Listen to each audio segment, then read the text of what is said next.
Chapter 14 Prameya, Shakti Tattva.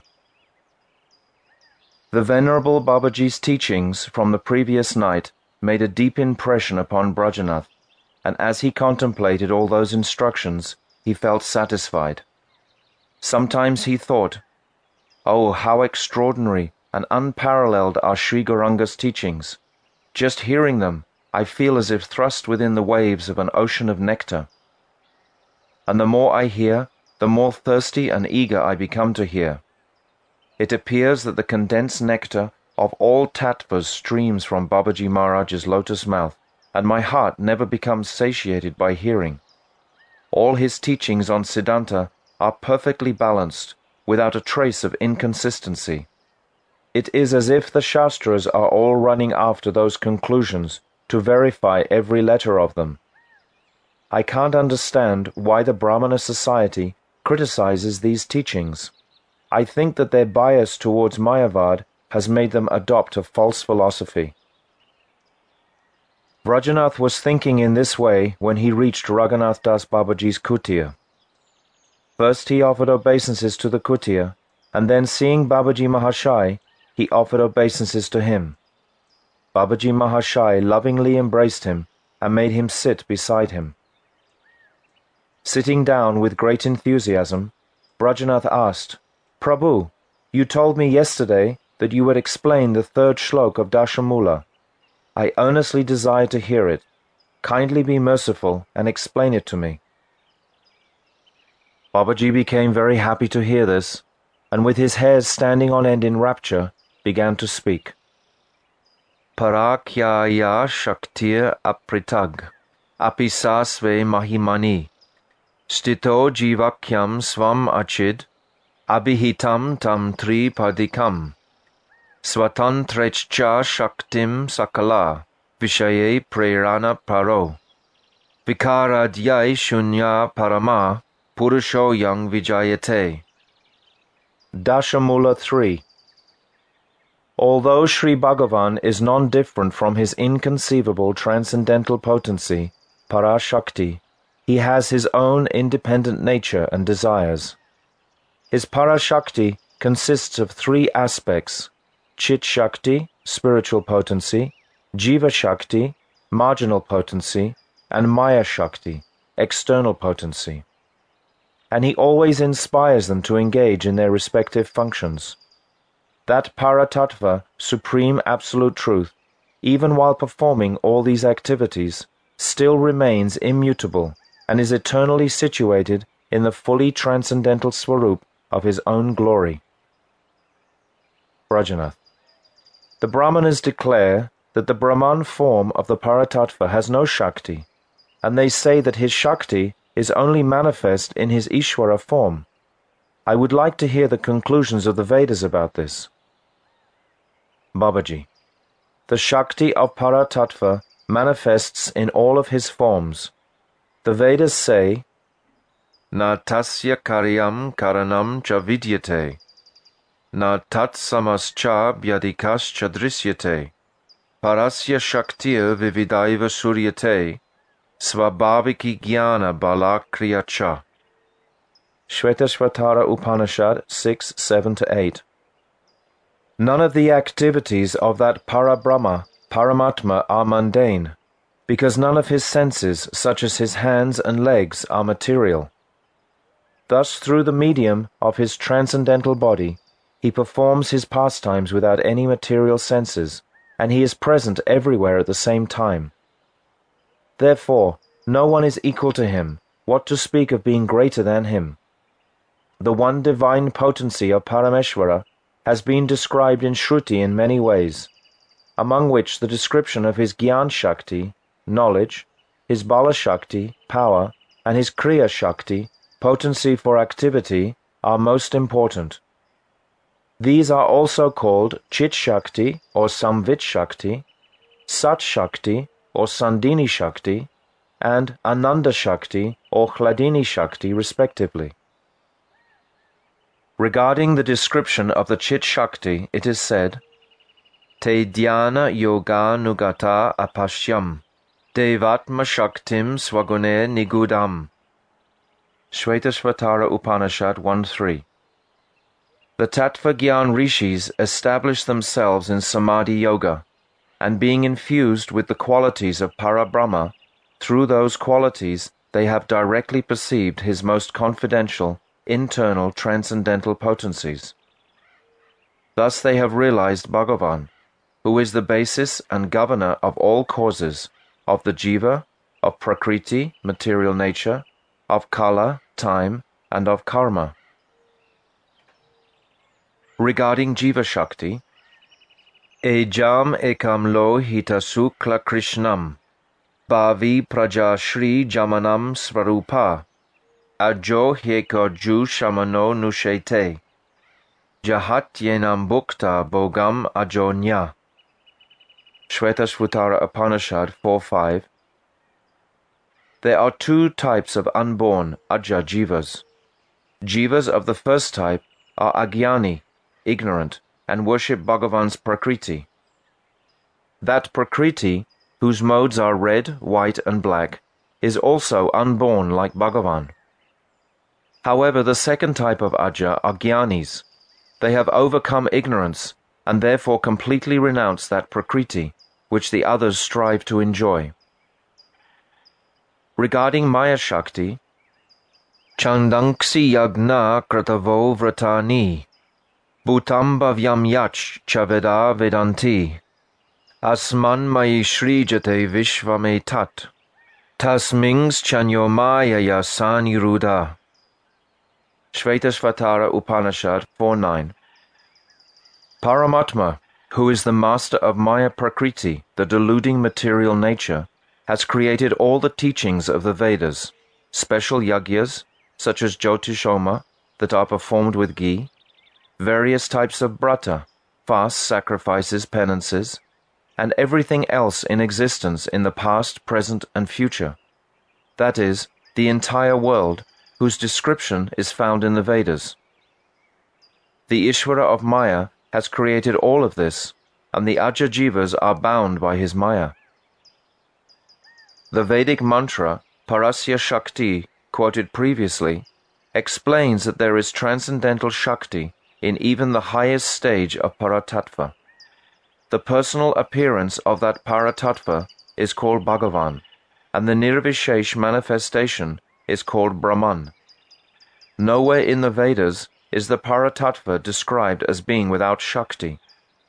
What is called Brahman is a manifestation of Paratattva, and this Nirvishesh Brahm is also manifested by Parashakti. Therefore, there is transcendental potency in Nirgun Nirvishesh Brahm as well.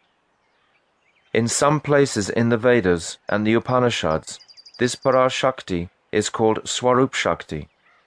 In others, Chit Shakti, and elsewhere it has been called Antaranga Shakti. Actually, there is no such Vastu as Brahman without Shakti.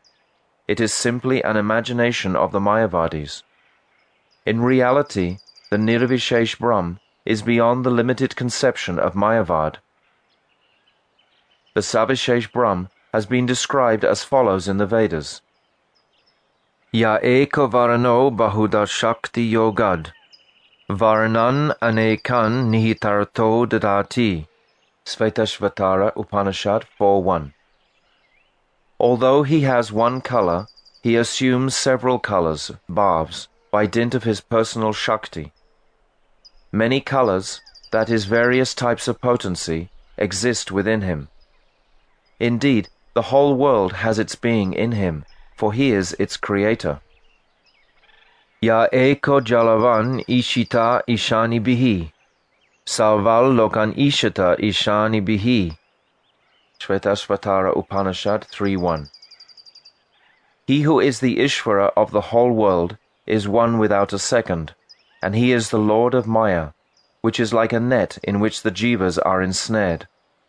He regulates the entire world by his Aisha Shakti. Now see how the Shakti of Paratattva is never absent from him. Paratattva is always self-illuminated and self-manifesting. The Vedic mantras describe the three types of Shakti of that self-manifested Tattva as follows. That Paramatma is omniscient and the creator of the world.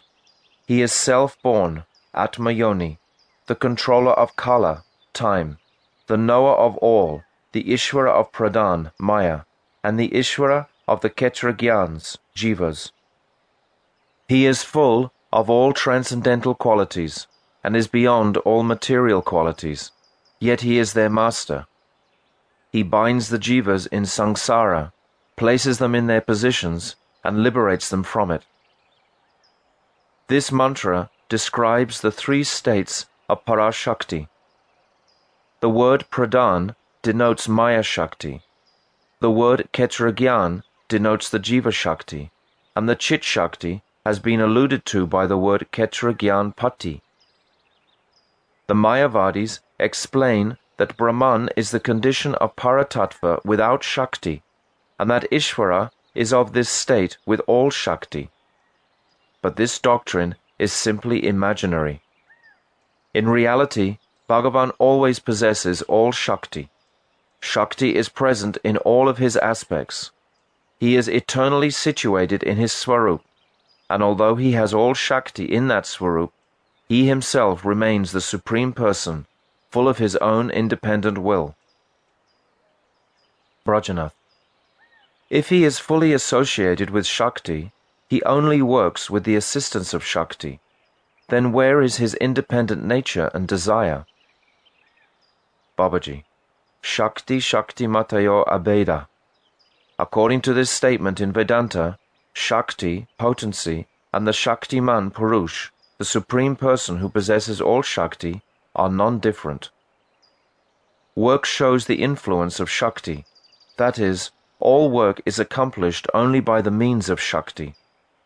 However, the desire to do work is an indication of Shaktiman. The mundane material world is the work of Maya Shakti. All the Jivas are the work of Jiva Shakti, and the Chid Jagat, spiritual world, is the work of Chit Shakti. Bhagavan inspires the Chit Shakti, Jiva Shakti, and Maya Shakti to be engaged in their respective activities, but he himself is still nirvikara, unattached and unaffected. Brajanath. How can he remain nirvikara when he works according to his independent desire? Indeed, to be possessed of independent desire, swa-ichamaya, means that he experiences vikar, transformation. Babaji. Nirvikar means to be free from material transformations, mayik vikar. Maya is the shadow of Swarup Shakti. The work of Maya is reality, but it is not an eternal reality. Thus the defect of Maya is not present in the Paratattva. The vikar that is present in Sri Hari in the form of his desire and pastimes is nothing but the highest manifestation of prem. Such wonderful manifestations of transcendental variegatedness are present in Advaya Gyan Bhagavan. In spite of creating the material world by his desire through his Maya Shakti, this Chit nature remains in eternal unbroken existence. Maya has no connection with the astonishing variegated Leela of Bhagavan in the spiritual world. However, Jivas whose intelligence has been rendered dull by the influence of Maya think that the wonderful variegatedness of the spiritual world is just another affair of Maya. One who suffers from jaundice sees everything as yellow, and one whose eyes are covered by clouds perceives the sun also to be covered by clouds.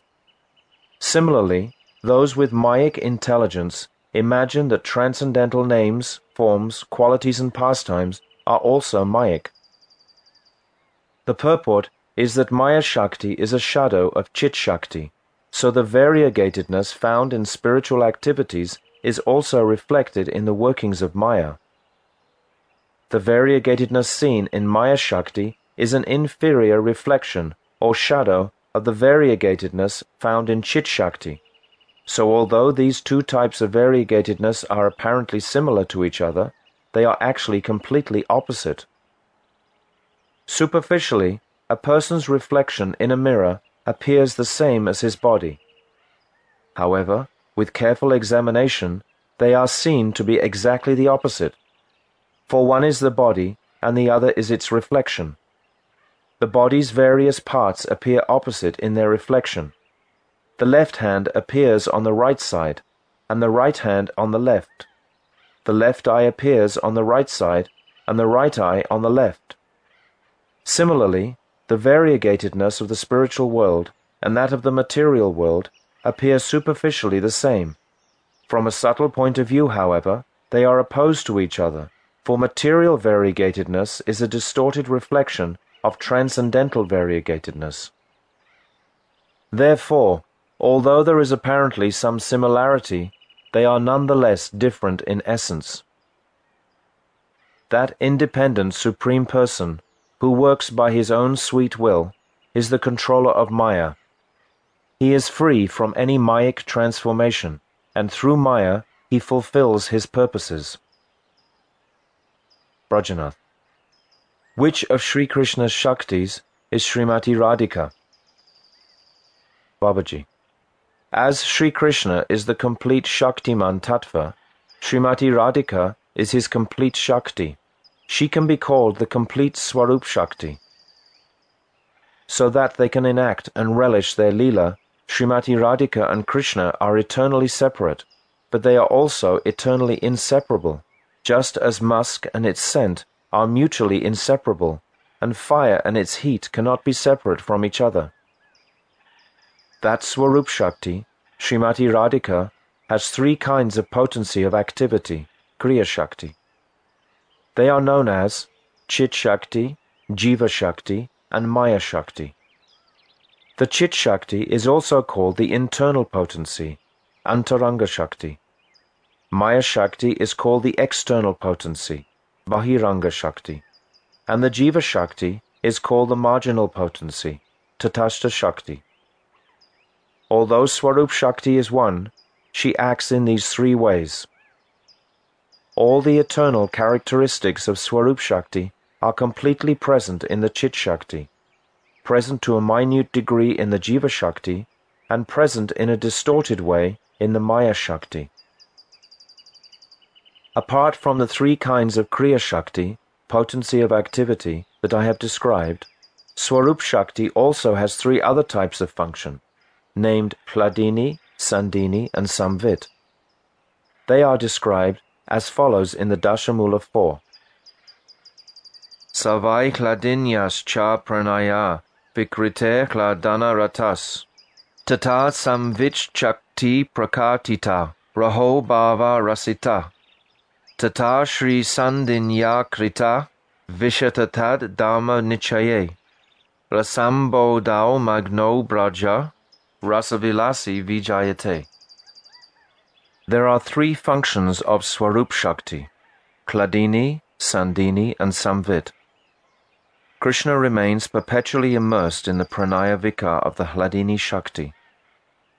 Because of the confidential bhavs evoked by Samvit Shakti, he is ever situated as Rasik Shekhar in relishing newer and newer rasa. That supremely independent pastime prince, Sri Krishna, is ever drowned within the ocean of Brajaras in his transcendental bliss-filled abodes, headed by Vrindavan, which are manifest through Sandini Shakti. All glories to him. The purport is that the three aspects of Swarup Shakti, namely Hladini, Sandini, and Samvit, completely influence all the activities of the Chit Shakti, Jiva Shakti, and Maya Shakti.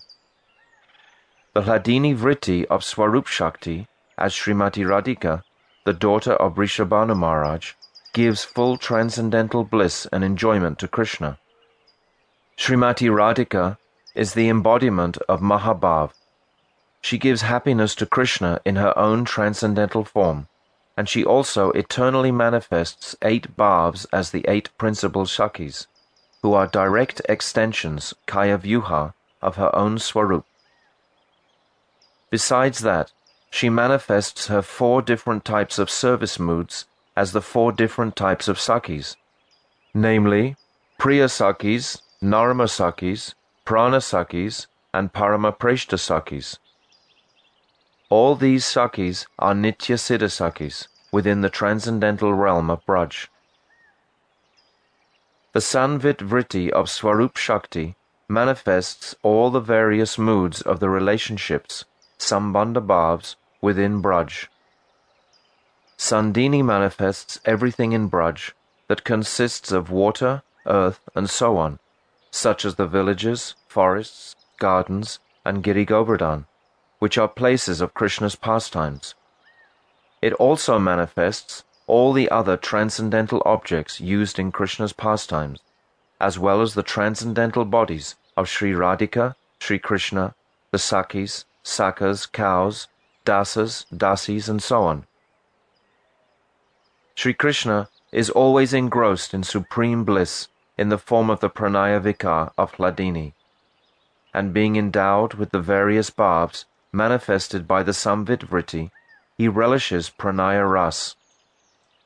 Through the Samvit Vritti of his Parashakti, Krishna performs activities such as attracting the gopis by playing on his vamsi, taking the cows out for grazing, go-charan, ras-lila, and other pastimes. Sri Krishna, who is Braja-vilasi, the enjoyer of pastimes in Braj, always remains immersed in rasa in his transcendental dham, which is manifested by the Sandini potency. Amongst all the abodes of his pastimes, the abode of his Braj pastimes is the sweetest. Brajanath, you have just explained that Sandini, Samvit, and Hladini are all manifestations of Swarup Shakti. You have also said that Jiva Shakti is an atomic part of Swarup Shakti, and that Maya Shakti is the reflection of Swarup Shakti. Now kindly explain how the Sandini, Samvit, and Hladini tendencies act upon the Jiva and on Maya. Babaji. Jiva Shakti is the atomic potency of Swarup Shakti, and all three aspects of Swarup Shakti are present in it to a minute degree. Thus the Hladini Vritti is always present in the Jiva in the form of Brahmananda, spiritual bliss. Samvit Vritti is present in the form of Brahmagyan, transcendental knowledge, and Sandini Vritti is present in the Jiva's minute form. I will explain this subject matter more clearly when we discuss Jiva-tattva. In Maya Shakti, the Hladini Vritti is manifest in the form of mundane pleasure, Jadanand. Samvit Vritti is manifest in the form of material knowledge, Bhautik Gyan, and the Sandini Shakti is manifest in the form of the entire material universe, which consists of the 14 planetary systems and the material bodies of the Jivas. Brajanath, why is Shakti called inconceivable if all its activities can be understood like this? Babaji, these topics can be understood in isolation from each other, but their relationships are inconceivable. In the material world, because opposite qualities have the inherent tendency to annihilate each other, principles that are mutually opposed cannot be present together at the same place. However, Sri Krishna's Shakti has such inconceivable power that in the spiritual world it manifests all the mutually opposing qualities together at the same time and in a very wonderful and beautiful manner. Even though Sri Krishna has the most beautiful form, Rup, he is formless, Arupa. He has a transcendental Murti, form, but he is present everywhere. He is always active, and yet being unaffected, he performs no karma. He is the son of Nanda Maharaj, although he is unborn. He is simply a cowherd boy, although he is worshipped by all others. And he has a human-like form and bhav, although he is omniscient. Similarly, he possesses all qualities, savishesh, and yet he has no qualities, nirvishesh. He is achintya, inconceivable, and full of rasa. He is both limited and limitless. He is very far away and very close by. He is unaffected, nirvikar, and yet he is afraid of the man, sulking mood or apparent anger of the gopis. How far can we enumerate the infinite variety of Sri Krishna's qualities such as these? They contradict each other, and yet they are eternally and beautifully present, without opposition or conflict, in his Swarup, form, his abode, and in the various paraphernalia related to him. This is the inconceivable nature of his Shakti. Brajanath. Do the Vedas accept this? Babaji. It has been accepted everywhere. It has been said in the Shvetashvatara Upanishad 3.19, Apani pado javano grahayita, pashyatya chakshu sasrinotya karana, sa veti vedyam nachatesyasti veta, tam ahu argyam purusham mahantam. That Paramatma has no material hands or legs, but he accepts everything with his transcendental hands, and goes everywhere with his transcendental legs. He has no material eyes or ears, yet he sees and hears everything with his transcendental eyes and ears. He knows all that is to be known, and the activities of everything, but no one can know him unless he reveals himself. The transcendentalists who know Brahman call him the original personality, the great Purush, who is the cause of all causes. In the Isha Upanishad we find the following statement, Tad ejati tanaijati, tad dure tad vantike, tad antar asya sarvasya, tad usarvasya sabhayataha. Isha Upanishad 5. That Parameshwara walks, and yet he does not walk. He is further than the furthest, yet he is also nearer than the nearest. He is within everything, and at the same time outside of everything. This is how the qualities in the spiritual world are perfectly resolved, although they appear to contradict each other. That Paramatma is omnipresent and pure. He has no material form, but he has an eternal, transcendental form full of knowledge and bliss. This body has no veins or holes, and is beyond all designations. He is the primeval sage and poet. He is omniscient, and he appears by his own desire. He is situated on the highest platform, and he controls everything. By his inconceivable potency, he maintains everything throughout eternity, and engages all others in work according to their qualities. Isha Upanishad 8. Brajanath. Is there any description in the Vedas of Bhagavan, who is completely independent, appearing in this material world of his own volition? Babaji. Yes, the Vedas mention it in several places. The Talavakara or Kena Upanishad relates a dialogue between Uma and Mahendra, Shri Shivji, which describes how once a fierce battle took place between the Devatas and the Asuras. On this occasion, the Asuras were heavily defeated and fled from the battlefield. The Devatas were victorious, although the victory was actually Bhagavan's alone, and the Devatas were only his instruments. However, out of pride and arrogance, the Devatas forgot this and began to boast of their strength and valor. At this point, Parabrahma, Bhagavan, who is the reservoir of mercy, appeared there in a wonderful form, and inquired as to the cause of their pride. He then produced a straw, and asked them to destroy it. The Devatas were amazed, for the Deva of fire could not burn it, nor could the Deva of wind lift it, despite exerting all their potency and prowess. The Devas were astounded to see Bhagavan's extraordinarily beautiful form and wonderful power. Kena Upanishad 3.6. That Yaksha, who was actually Bhagavan, put a straw in front of Agni Dev and said, "Let us see your strength. Can you burn this dry straw?" Agni Dev went close to that straw and directed all his powers at it, but he could not burn it. Ashamed, he returned and said to the Devatas, "I cannot understand who this Yaksha is." The confidential purport of the Vedas is that Bhagavan is an inconceivably beautiful person. He appears by his own sweet desire and performs various pastimes with the jivas. Brajanath. Bhagavan has been called an ocean of rasa. Is this described anywhere in the Vedas? Babaji, it is clearly stated in the Taittiriya Upanishad 2.7. Yad vai tat sukritam raso vai saha, rasam hye vayang, labdavandi bhavati, ko hye vanyat ka pranyat, yad esha akasha anando na syat, esha hi evanandayati.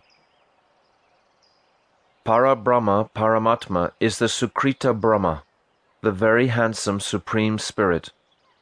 His Swarup is unalloyed rasa, and when the Jiva realizes this rasa Swarup Para Brahma, he becomes full of Ananda. Who would endeavor to live if that undivided reality were not the embodiment of Ananda in the form of rasa? Paramatma alone gives bliss to all. Brajanath, if he is rasa Swarup, why can't the materialists see him or comprehend him? Babaji, there are two types of conditioned jivas, those who are turned away from Krishna, parak, and those who are facing Krishna, pratyak.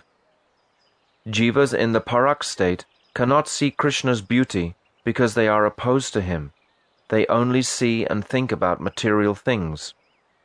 Jivas in the pratyak state are opposed to Maya and favorable to Krishna, so they can see Krishna's rasa Swarup.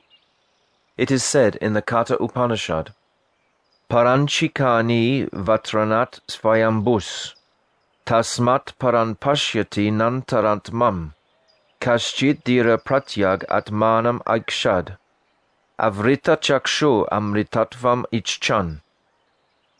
The self-born Parameshvara has made all the senses so that they tend towards external objects. That is why the jiva normally perceives only external objects through his senses and is unable to see Bhagavan situated within his heart. Only a grave and resolute person, Dhira, who desires liberation in the form of love of Krishna, can disengage his ears and other senses from external objects and see the Pratyag Atma Sri Bhagavan. Brajanath, who is the one who has been called the embodiment of rasa in the shloka Raso Vaisaha? Babaji, it is said in Gopala Tapani Upanishad, Purvakand 12.13, Gopa Vesham Abrabam Tarunam Kalpa Drumashritam Sat Pundarik Nayanam Megabam Vaidyutambaram Dvibhujam Mano Mudradyam Vana Malinam Ishwaram. His dress is like that of a cowherd boy. His eyes are like a fully blossomed white lotus. The hue of his body is blackish-blue like monsoon clouds, and he wears an effulgent yellow cloth that is as brilliant as lightning. His form is two-handed, and he is situated in Gyan Mudra, the pose indicating divine knowledge. His neck is beautified with a garland of forest flowers that reaches to his feet, and he is standing beneath the divine Kalpavriksha. That Sri Krishna is the Lord of all. Brajanath, now I understand that Sri Krishna in his Nitya Siddha Swarup within the spiritual world is all-powerful, the embodiment Swarup of Rasa, and the abode Ashraya Swarup of all Rasa. He cannot be attained by Brahma Gyan. If one practices the eightfold system of yoga, one can only realize his partial manifestation as Paramatma. Nirvishesh Brahm is but the bodily luster of Sri Krishna, who is full of eternal spiritual qualities and is the worshipable Lord of all worlds. However, we can find no means to attain him, because he is beyond the jurisdiction of our thinking power. Moreover, what means do human beings have apart from their faculty of contemplation? Whether one is a Brahmana or an untouchable, he does not have any means other than his mind. Therefore it is very difficult to attain Sri Krishna's mercy. Babaji, it is said in the Katha Upanishad 2.2.13, Tam atmashtanye nupashyanti dhiras, te sham shanti shashvati netare sham. Only the wise man who sees Paramatma within himself can achieve eternal peace. No one else can. Brajanath. One may be able to attain eternal peace by constantly seeing him within oneself, but what is the process by which one can see him? It is difficult to understand this. Babaji.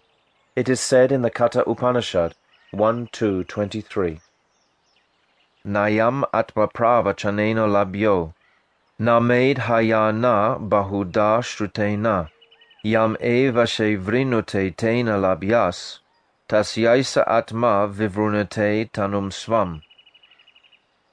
One cannot attain Parabrahma, Paramatma by lecturing, by intellect, or by the study of various shastras.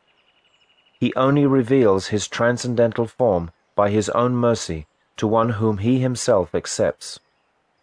It is said in the Srimad Bhagavatam 10.14.29, Atapi te deva padambuja dvaya, prasada lasan gruhiti eva hi, janati tatvam bhagavan mahimno, na chanya eko picharam vichinvan. O Lord, one who attains even a little of the mercy of your two lotus feet can comprehend the essence of your transcendental glories. Others cannot realize the essential truth of yourself, even though they may keep searching for you for many years through Gyan and Vairagya. O my son, my Prabhu is very munificent. That Sri Krishna, who is the soul of all souls, cannot be attained by reading or hearing various shastras, or by arguments and discussions, nor can he be attained through sharp intelligence, or by accepting several gurus. Only one who accepts him as my Krishna can attain him.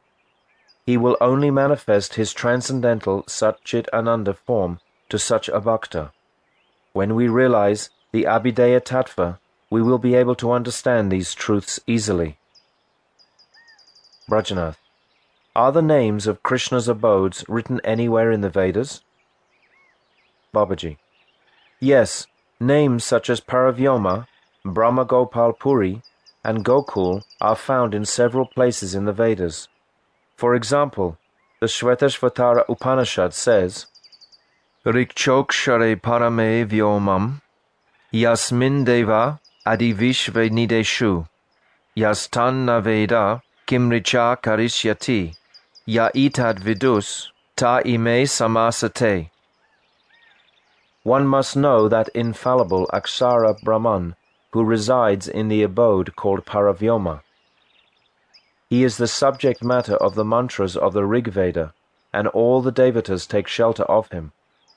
One who does not know that Parama Purush cannot fulfill any purpose through the Vedas. However, one becomes blessed who realizes that Paramatma in accordance with Tattva. It is said in the Mundaka Upanishad 2.2.7, Divye Brahmapure Hiesha Vyom Nyatma Pratishtitaha.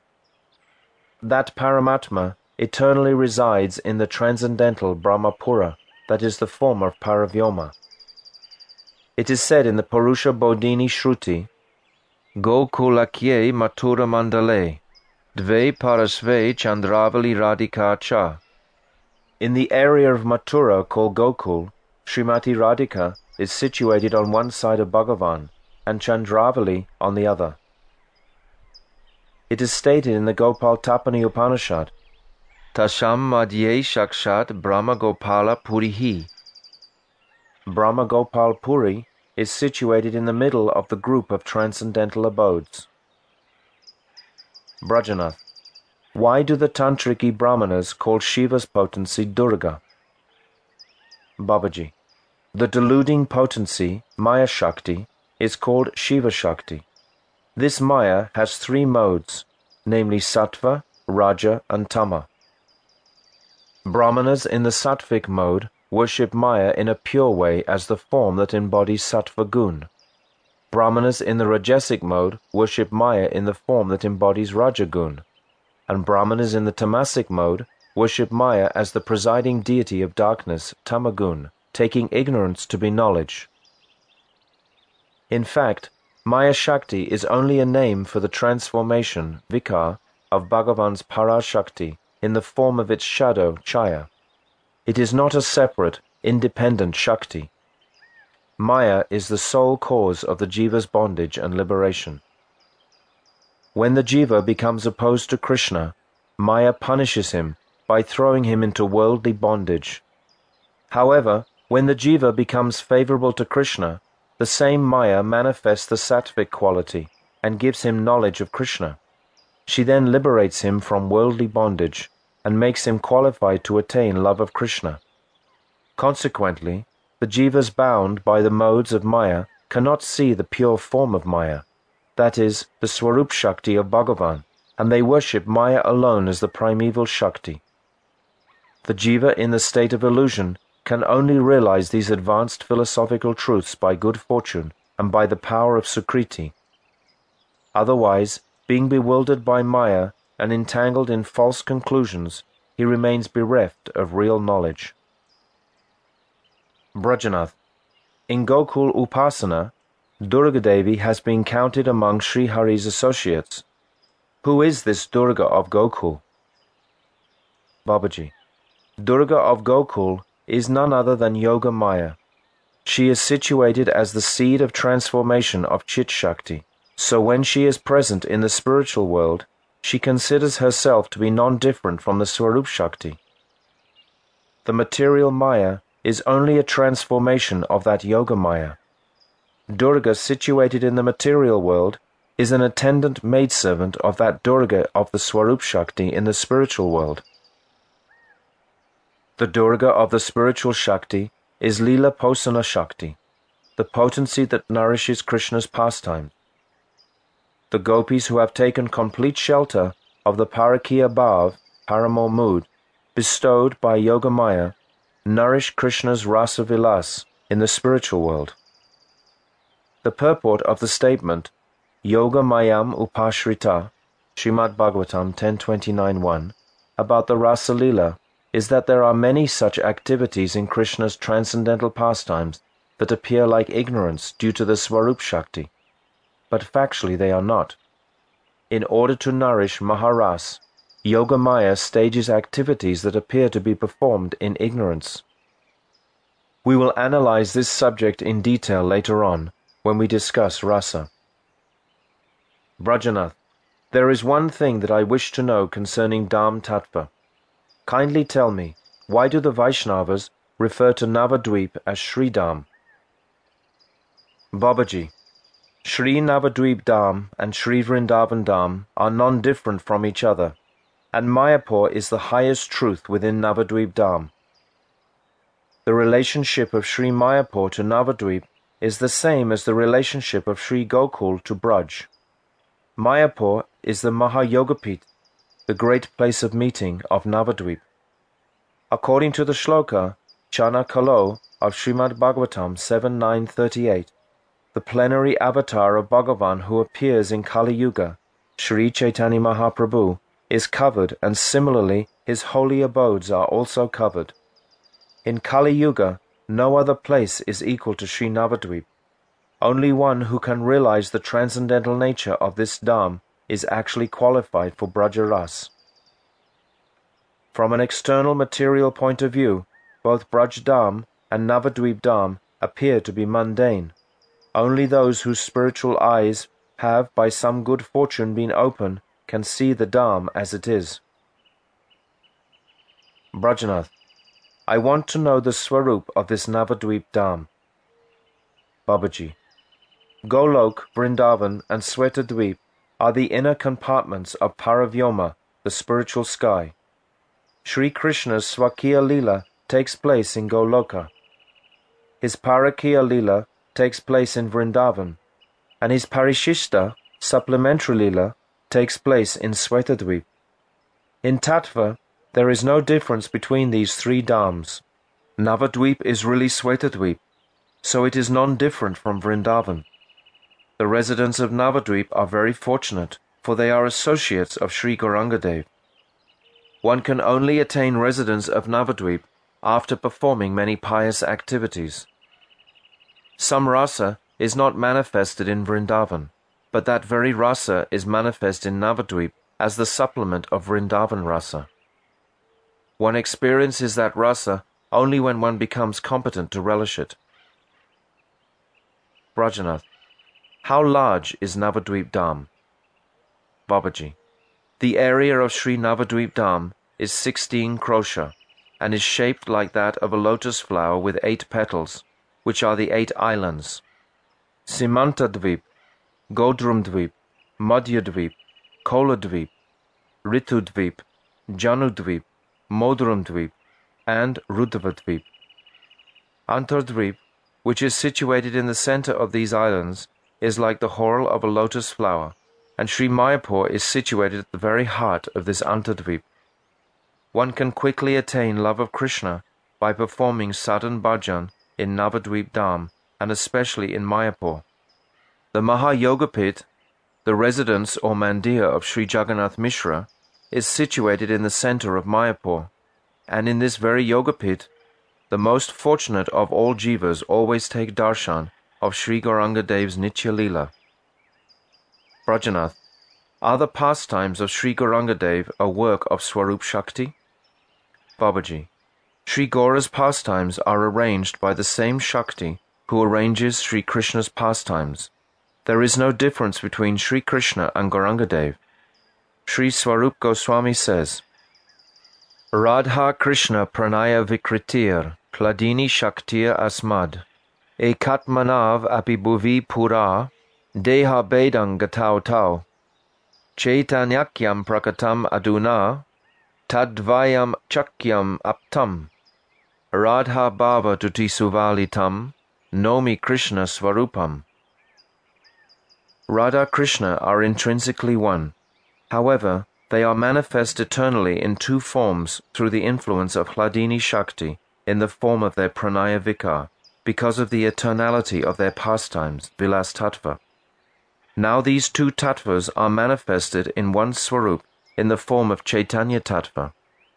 Therefore, I bow to this Swarup of Krishna that is endowed with the loving sentiments and luster of Srimati Radhika.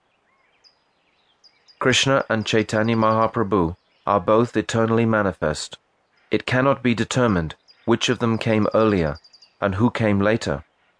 First Chaitanya was here, and then Radha Krishna manifested, and now they have merged together again and appeared in the form of Chaitanya Dev. The understanding of this statement is not that one of them existed earlier and the other appeared later. Both manifestations are eternal. They are present for all time and will exist for all time. All the pastimes of the Supreme Truth are eternal. Those who think that one of these pastimes is principal and the other is secondary are ignorant of the truth and devoid of rasa. Brajanath, if Sri Gauranga Dev is directly the complete plenary truth, what then is the process for his worship? Babaji, worshipping Gaura by chanting Gaura Nam Mantra awards the same benefit as worshipping Krishna by chanting his holy names in Sri Krishna Nam Mantra. Worshipping Gaura through the Krishna Mantra is the same as worshipping Krishna by the Gaura Mantra. Those who believe that there is a difference between Gaura and Krishna are extremely foolish. They are simply servants of Kali. Brajanath, where can one find the mantra of the hidden avatar, Sri Chaitanya Mahaprabhu? Babaji, the tantras which contain the mantras of the manifest avatars also contain the mantra of the hidden avatar in a secret way. Those whose intelligence is not crooked can understand it. Brajanath, by what method is Gauranga worshipped as Yugala, in a dual form? Babaji, Sri Gauranga's Yugala is formed in one way in the Archan process, and another way in the Bhajan process. Sri Gaura Vishnu Priya are worshipped in the process of Archan, and in the process of Bhajan, one performs seva of Sri Gaura Gadadhar. Brajanath, which Shakti of Sri Gauranga is Sri Vishnu Priya? Babaji, the Bhaktas generally refer to her as Bhu Shakti. However, in reality, she is the Samvit potency combined with the essence of Hladini. In other words, she is the personified form of Bhakti, who has descended to assist Gaura Avatar in the work of spreading Sri Nam. Just as Navadvip Dham is the personified form, Swarup, of the ninefold processes of devotional service, Navadya Bhakti, so Sri Vishnu Priya is also the Swarup of Navada Bhakti. Brajanath. So can Vishnu Priya Devi be called Swarup Shakti? Babaji. How can there be any doubt about this? Is the combination of Samvit Shakti and the essence of Hladini Shakti anything but Swarup Shakti? Brajanath. Prabhuji, I will soon learn to worship Sri Gora. I have just remembered something else that I would like you to please explain to me clearly. You have explained that Chit Shakti, Jiva Shakti and Maya Shakti are three manifestations of Swarup Shakti. That Hladini, Sangvit and Sandini are three functions, vrittis, of Swarup Shakti, and that these three functions, namely Hladini, Sangvit and Sandini, act on the three manifestations, Chit Shakti, Jiva Shakti and Maya Shakti. All of this is simply the work of Shakti. Apart from this, the spiritual world, the spiritual body, and the spiritual pastimes are also indications of Shakti alone. Then what is the indication of Shaktiman Krishna? Babaji, this is a very difficult problem. Do you want to kill this old man with the sharp arrows of your arguments? My dear son, the answer is as simple as the question, but it is difficult to find a person who is qualified to understand it. Anyway, I shall explain it, so please try to understand. I agree that Krishna's name, form, qualities and pastimes all indicate the function of Shakti. However, freedom, svatantrata, and free will, svaichamayata, are not the work of Shakti. They are both intrinsic activities of the Supreme Person, and Krishna is that Supreme Person who has free will and is the abode of Shakti. Shakti is the enjoyed, and Krishna is the enjoyer. Shakti is dependent, but Krishna is independent. Shakti surrounds that independent Supreme Person on all sides, but he is always conscious of Shakti. The independent Purush is the master of Shakti, even though he is covered by Shakti. Human beings can only realize that Supreme Person, Parama Purush, by taking shelter of that Shakti. That is why the conditioned Jiva cannot realize the identity of Shaktiman independently from realizing the identity of Shakti. However, when the Bhaktas develop love for Shaktiman, they are able to perceive him, who is beyond Shakti. Bhakti is a form of Shakti, and that is why she has a female form. Being under the guidance of Krishna's internal potency, Swarup Shakti, she experiences the pastimes of the Purush. Those pastimes indicate that Krishna is possessed of both free will and the intrinsic quality of being the predominating enjoyer. Brajanath. If we accept a tattva beyond Shakti that is devoid of characteristics by which it can be identified, that tattva would be the same as the Brahman described in the Upanishads. Babaji. The Brahman of the Upanishads is devoid of desires, but Krishna, the Parama Purush, who is described in the Upanishads, is actually composed of free will, sva-ichamaya. There is a big difference between the two. Brahman is nirvishesh, without any attributes. Conversely, even though Krishna is distinct from Shakti, he is savishesh, possessed of form and attributes, because he has the qualities of Purusattva, manhood, Vakritva, being the enjoyer, Adhikar, authority, and Svatantrata, independence. In reality, Krishna and his Shakti are non-different. The Shakti that indicates Krishna's presence is also Krishna, because Krishna Kamini Shakti, in the form of Sri Radha, manifests her identity in a female form. Krishna is the one who is served, and the Supreme Shakti, Srimati Ji, is his Seva Dasi. Their individual abhiman, self-conceptions, are the only tattva that differentiates them. Brajanath, if Krishna's desire and capacity to enjoy indicate the form of Purush, what is Srimati Radhika's desire? Babaji, Srimati Radhika's desire is subordinate to Krishna's. None of her desires or efforts are independent of his desire. Krishna has desires, and Srimati Radhika's desire is to serve Krishna according to his desires. Srimati Radhika is the complete and original Shakti, and Krishna is Purush, that is, he controls and inspires Shakti. After this discussion, Babaji Maharaj observed that it was quite late at night and asked Brajanath to return to his home. Brajanath offered Dandavat Pranam at Babaji Maharaj's feet and walked towards Bilva Pushkarini in a blissful mood. Day by day, Brajanath's moods were changing. This very much alarmed his family members, and his paternal grandmother decided to get him married as soon as possible. She started looking for a suitable match, but Brajanath always stayed aloof from these matters and did not heed the conversations regarding marriage. Rather, he remained constantly absorbed in contemplating the various tattvas that he heard from Babaji Maharaj. He was naturally drawn to Babaji Maharaj in Srivasanga, for he wanted to realize those tattvas he had heard, and was greedy to hear ever new nectarian teachings. Thus ends the 14th chapter of Jaiva-dharma, entitled Prameya Shakti Tattva.